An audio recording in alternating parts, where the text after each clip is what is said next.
ako sa zipper. Alam mo ba sabi ni Claire kanina? Jason, nakinig ka kami sa ni Claire. Ako lang yung sasalita, sabi niya, kung nakakadilis ko ate, okay lang po si Jason yun. Nakakadilis sino? Parang may ginagawa niya sa buhay. Nakakadilis. Sabi niya, ay nakakadilis. Kaya tsaka ano, sinagot niya. Oo, sinagot niya na talaga. Ito naman, di naman naligaw, tapos gano'n pa yung motibo.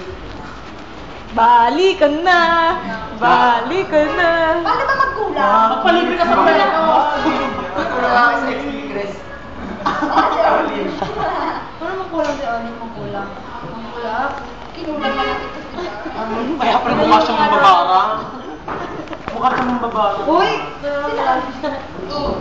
Si Angie marunong ulam niya, no? Mababarang ka ba? Ano kaya? Ano to? Ano to? Kapatid ko? Si Oli? Uy, ang ganda-ganda kaya ni Oli.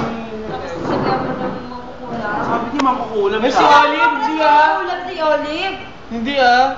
Ba't may yawa si Olive? Aray ko, inaway ko ba? Si Jason nagsabi. Kilala mo ba Siya, kilala niya yun. Ay! Hindi ko kalas ko ganun. Ano mo ba inulululikas siya? Energy night. Eh? Sige, naman na medyo kayo sa akin. Kwento mo yung kay Olive sa kasa inyo. Oy, lang sa kwarto. Oy, lang sa kwarto. Yung wala si Dose. Ay, wala sa kwarto. Dali, kwento ka dali. Yung nasa kamo sila sa Ay, wala sa bayan. Tumating si Olive. Matutulog ka naman. Naligas ka. Ay, tal, patay.